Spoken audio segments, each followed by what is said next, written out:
শুনতে পাচ্ছ মুখুজ্জে হাজার হাজার মাইল দূরের ভয়ার্ত শিশুদের করুণ আর্তনাদ, মায়েদের শোকার্ত হাহাকার? দেখতে পাচ্ছ না মুখুজ্জে ধরিত্রীর পেট চিরে জন্ম নিচ্ছে হাজার হাজার কুৎসিত পতাকার মুখ?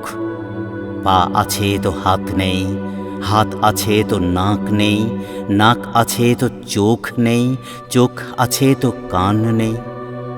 বলতে পারো মুখুজ্জে কোন দেবতার অভিশাপে ওরা অভিশপ্ত? কথা বলার ইচ্ছা থাকলেও উপায় নেই, হাঁটবার দুর্দান্ত বাসনা থাকলেও ওরা আজ জড় পদার্থ। কান দিয়ে শোনা, চোখ দিয়ে দেখা, সেটা থেকেও ওরা বঞ্চিত।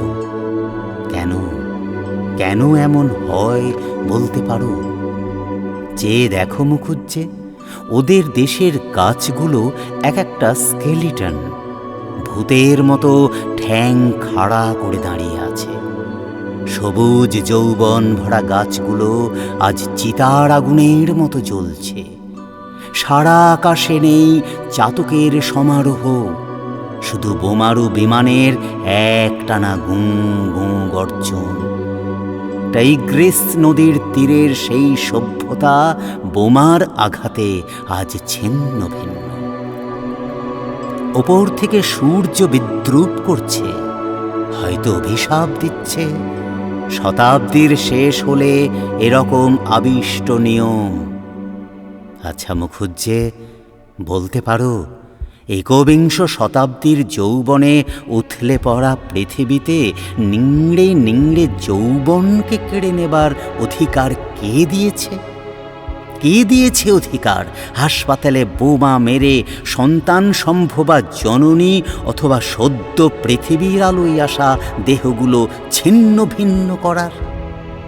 দেখেছ মুখুজ্জে এরাই গর্ব করে বলছে আমরাই সভ্যতার পিলসুজ।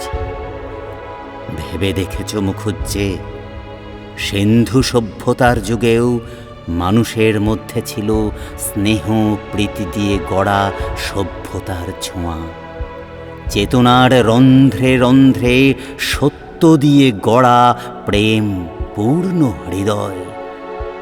আর একবিংশ শতাব্দীর বুকে সভ্যতার নামে অসভ্য বর্বর যুগে ফিরে যাচ্ছি আমরা।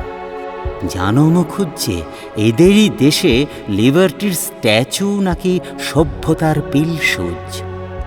কিন্তু মুখুজ্জে আমি বিশ্বাস করি পিলসুজের নিচে অন্ধকারে থাকা ওই হাড় চিড়চির মানুষেরা সব এক হয়ে একদিন মিটিয়ে নেবে অত্যাচারের সব হিসেব।